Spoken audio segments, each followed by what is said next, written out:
ஒரு வீட்டுக்கு எப்படி கழிவுநீர், குளியலறை என்று சொல்லக்கூடிய அந்த பாத்ரூம் என்று சொல்லக்கூடிய, அதாவது மனித கழிவுகளுடன் வெளியேறக்கூடிய காற்றோட்டமான ஒரு பாத்ரூமை எப்படி வடிவமைக்கிறது என்பது பற்றித்தான் நமது கடையர் டிவியில் பொதுமக்களினுடைய பயனுக்காக இந்த கடையரி டிவியில் நம்ம எப்படி பண்ணணுன்றதை நம்ம காட்ட போகிறோம். சுத்தம், சுகாதாரம் என்பது மனிதனுக்கு மிக மிக முக்கியம். கிராமப்புறங்களில் காலை நேரத்தில் நம்ம ரோட்டு ஓரத்தில் போனோம்னா, ரோட்டு ஓரத்தில் மனிதர்கள் ஆடு மாடு மாதிரி அந்த ரோட்டு ஓரத்தில் உட்கார்ந்து அந்த காலை நேரத்தில் மனிதனுடைய கழிவுகளை அங்கங்கே உட்கார்ந்து கழிப்பிடம் செய்து அந்த மாசு கட்டுப்பாட்டு அது செய்ய தவறி அது நோய்களை உருவாக்கக்கூடிய செயல்களை செய்து வந்து கொண்டிருக்கிறார்கள். குறிப்பாக பல கழிவு நீர்கள், மனித கழிவுகள், வீட்டினுடைய இருந்து வரக்கூடிய கழிவு நீர்கள் முதல் கொண்டு அது போய் சேரக்கூடிய இடங்கள் பார்த்தோம் என்று சொன்னால், பெரும்பாலும் குளங்களில் போய் சேருகிறது. பெரும்பாலும் ஆற்று நீர் வழித்தடங்களில் அது கலக்கிறது. இது போன்ற ஒரு கட்டமைப்பு இல்லாத சூழ்நிலைகளை தான் பெரும்பாலும் நாம் பார்க்கிறோம். ஆனால் அது மாதிரி இருக்கக்கூடாது என்ற ஒரு பொது பார்வையின் அடிப்படையில் ஒரு வீட்டுக்கு மிக மிக முக்கியமாக இருக்கக்கூடியது பாத்ரூம். பொது இடங்களில், ரோட்டு ஓரங்களில் அசிங்கப்படுத்தக்கூடாது என்பதன் காரணம் கொண்டு சுத்தமாக இருக்க வேண்டும் என்பதில் என்னுடைய கருத்தாகவும் நமது கடையர் செய்தி பிரிவின் கருத்தாகவும் பதிவு செய்து பொதுமக்களுக்கு ஒரு அறிவுறுத்துவதன் அடிப்படையில் ஒவ்வொரு வீட்டிலையும் எப்படி கழிப்பறை அமைக்க வேண்டும், எப்படி குளியலறை அமைக்க வேண்டும் என்ற ஒரு பயன் கருதி, பொதுமக்களினுடைய பயன் கருதி, பொதுமக்களுக்கு எப்படியெல்லாம் உங்கள் வீட்டில் எப்படியெல்லாம் கழிப்பறை அமைக்க வேண்டும், அந்த கழிப்பறையை கொண்டு, குளியலறையை கொண்டு எப்படி பயன்படுத்தி கொள்ள வேண்டும் என்பது குறித்துத்தான் பொதுமக்களின் பயன்பாட்டுக்காக நாம் சில எப்படி குளியலறையும் எப்படி கழிவறையும் அமைக்க வேண்டும் என்பது குறித்து நமது கடையரி டிவியில் பொதுமக்களின் பார்வைக்காக நம்ம சில டிப்ஸுகளை நம்ம கொடுக்க போகிறோம். பாரத பிரதமர் நரேந்திர மோடி அவர்கள் ஒவ்வொரு வீட்டுக்கும் கழிப்பறை அமைக்க வேண்டும் என்று பல திட்டங்களையும் கொண்டு வந்திருக்கிறார். அந்த அரசு திட்டங்களை எல்லாம் பயன்படுத்தி நீங்கள் கழிவறை, குளியலறையில் போன்றவர்களெல்லாம் பயன்படுத்தி கொள்ள வேண்டும் என்று அன்போடு மிக தாழ்மையுடன் கேட்டுக்கொள்ளுகிறேன். ஒரு குளியலறையில் என்பது, ஒரு கழிவறை என்பது நன்கு நல்ல சிமெண்ட் போட்டு நல்ல அந்த நீர் கசியாத அளவிற்கு, கட்டுமானத்தில் நீர் கசியாத அளவிற்கு அந்த கெமிக்கல் என்று சொல்லக்கூடிய அதோடு சேர்த்து, இந்த சிமெண்ட்டோடு சேர்த்து, சிமெண்ட் பாலோடு சேர்த்து நல்லா அடித்து அது ஒரு வாரம் 2 வாரங்கள் நல்ல தண்ணீரை அந்த நல்லா தொட்டி மாதிரி தேக்க வச்சு, அதை தொட்டி மாதிரி தேங்க வச்சு, அதுக்கடுத்து அதன் நீருடைய பலனோடு கருதி, அதற்கடுத்து செங்கல் ஜல்லி போன்றவற்றையெல்லாம் அதில் போட்டு, செங்கல் ஜல்லி, சிமெண்ட்டு, சாந்து இதெல்லாம் போட்டுலாம் கலந்து அதை மிக்ஸ் பண்ணி அந்த தொட்டி நிறைய போட்டு, அதோட ப்ளம்பிங் மெட்டீரியல்லாம் சேர்த்து ப்ளம்பிங் பட்டி அழகாக அதை நல்லா இறுகும் தன்மை அளவில் ஒரு வாரம் நல்லா காய வைக்கணும். 1 வாரம் 2 வாரங்கள் காய விட்டு, டைல்ஸ், நமக்கு பிடித்தமான டைல்ஸுகள்லாம் கொண்டு அதில் ஒட்டி, அந்த கழிவறையையும் அந்த குளியலறையையும், கழிவறையுடன் கூடிய குளியலறையும் எப்படி நாம் நல்ல கழிவறையும் குளியலறையும் சேர்த்து எப்படி உருவாக்குவது என்பது குறித்து தான் நம்ம பார்த்துக்கிட்டு இருக்கிறோம். ப்ளம்பிங் மெட்டீரியல், அதாவது ப்ளம்பிங்கை பொறுத்தவரையும் உறுதித்தன்மையான அந்த பிவிசி பைப்புகள், நல்ல பைப்புகள்லாம் கொண்டு அந்த கழிவுநீர் வெளியேறக்கூடிய துவாரங்களுடன் நன்கு பொருத்தி அது கரெக்டாக போய் அது வந்து அந்த நகராட்சியினுடைய அந்த கழிப்பிட இணைப்புகளுடன் கரெக்டாக போய் பொருந்துமாற அளவுக்கு நாம் செயல்படுத்த வேண்டும். மனித கழிவு நீர் வந்து ஒரு குடிக்கக்கூடிய நீரில் வந்து கலக்கக்கூடாது. மனிதன்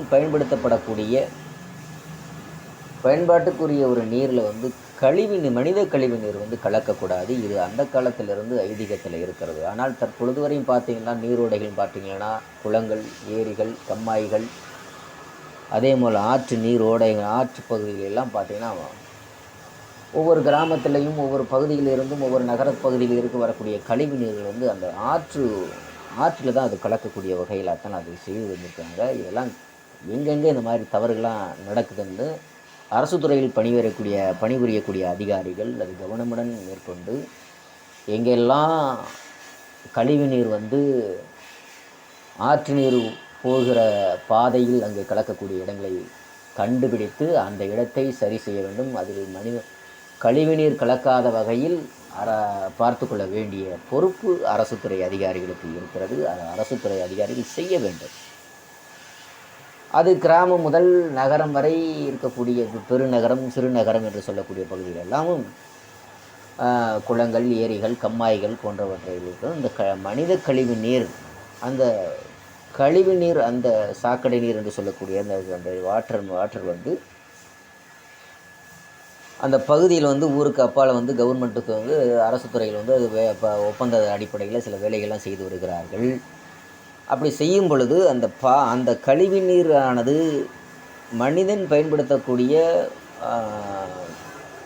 குடிநீரில், அதாவது மனிதன் பயன்படுத்தக்கூடிய நீரில் அந்த கழிவு நீர் வந்து கலக்காதபடி தான் அது ஒரு நல்ல ஒரு திட்டத்தை வந்து அரசுத்துறை செய்திருக்குது. அது அரசுத்துறை கொண்டு வந்திருக்கிறது. ஆனால் அதை எடுத்து நடத்தக்கூடிய அதிகாரிகளும் அதை எடுத்து ஒப்பந்த ஊழியர்களும் அது சரிவரை செய்யவில்லை என்பது என்னுடைய கள ஆய்வாக இருக்கிறது.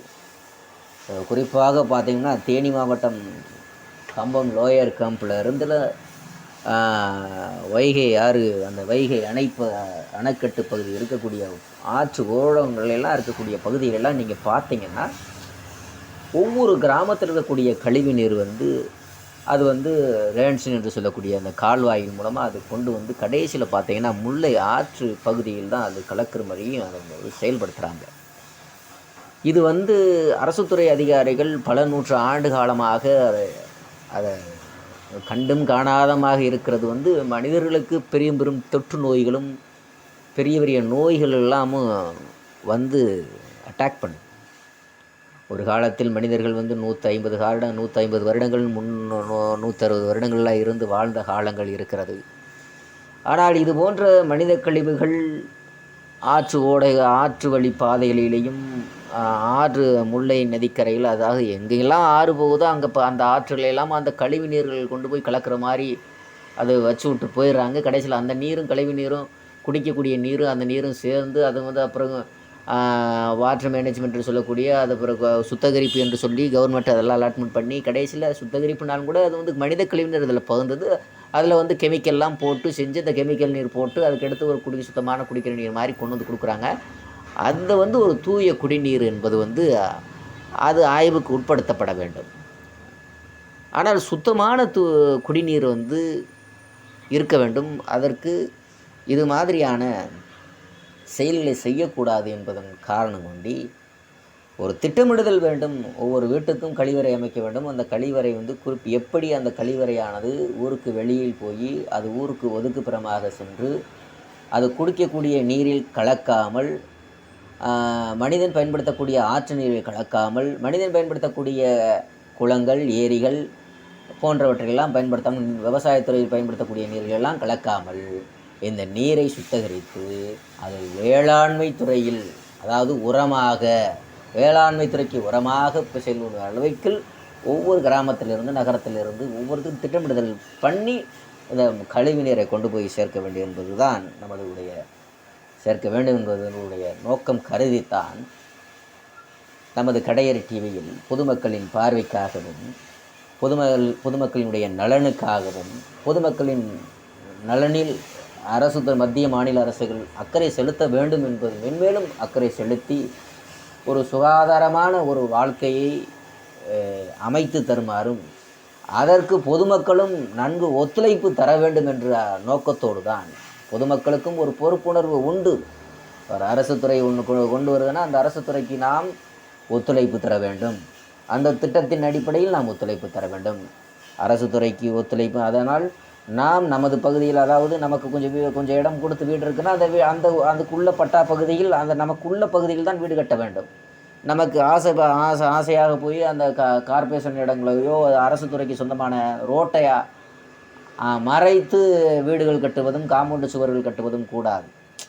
இது மாதிரி நிறைய பகுதிகள் நம்ம பார்க்குறோம். ஒவ்வொரு தெருக்களிலும் ஒரு தெருவு இன்னொரு தெருவுகளும் சந்திக்கிறது நீளம் அகலம் கரெக்டாக இருக்க வேண்டும். ஆனால் ஒவ்வொரு தெருவுகளும் பார்த்திங்கன்னா ஒரு ஆள் போகிற மாதிரி இருக்கும், ஒரு ஸ்கூட்டர் மட்டும் போகிற மாதிரி இருக்கும்.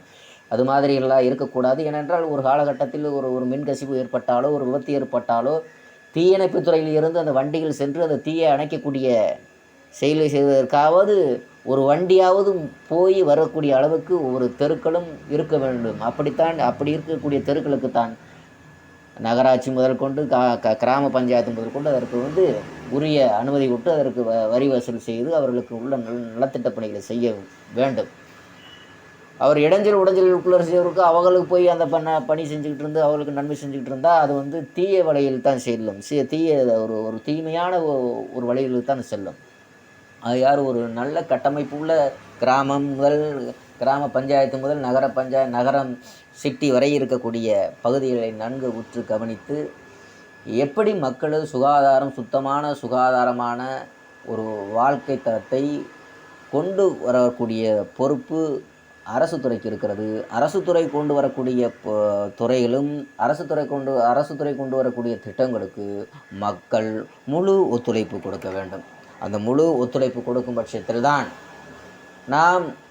நாமும் அரசும் இரண்டோட கலந்து ஒரு நேர்மையான ஒரு அறவழியில் ஒரு உன்னதமற்ற பொதுமக்களிடம் ஏற்றத்தாழ்வு இல்லாத மனிதநேயத்தோடு ஒரு மனிதர்களாக ஒற்றுமையுடன் ஒன்றுக்கொன்று பிணைந்து ஒரு மனிதநேயத்தோடு இருந்து நாம் தேச அளவில், அதாவது உலக தேச அளவில் மற்ற தேசங்களுக்கு முன் உதாரணமாக நமது பாரத தேசம், இந்தியா இருக்கிறது என்பதற்கு நாம் முன் உதாரணமாக இருக்க வேண்டும் என்பதற்கு கருத்தித்தான் ஒரு வீடை எப்படி கட்டி எப்படி அதை அழகாக கட்ட வேண்டும்.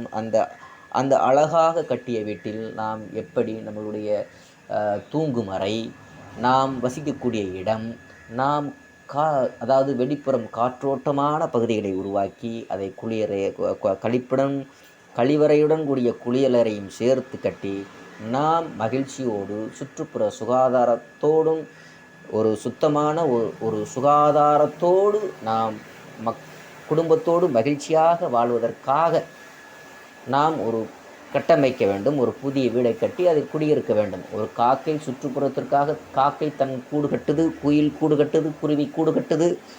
அவர்கள் சுகாதாரமாகவும் காற்றோட்டமாகவும் வாழ்வதற்கு இயற்கையுடன் வாழ்வதற்காக அவர்கள் எப்படியெல்லாம் ஒரு காக்கை குருவிகள்லாம் கூடு கட்டுதோ அவர்களுக்கு எவ்வளவு அறிவு இருக்குது என்பது தெரியாது.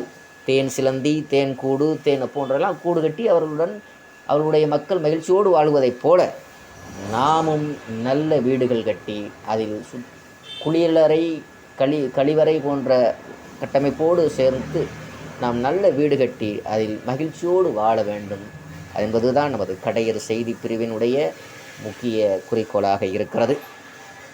மேலும் அரசு துறைக்கு நாம் எப்பொழுதும் ஒத்துழைப்பு கொடுக்க வேண்டும். அரசு துறை கொண்டு வரக்கூடிய அத்தனை பொறுப்புகளுக்கும் பொதுமக்களும் முழு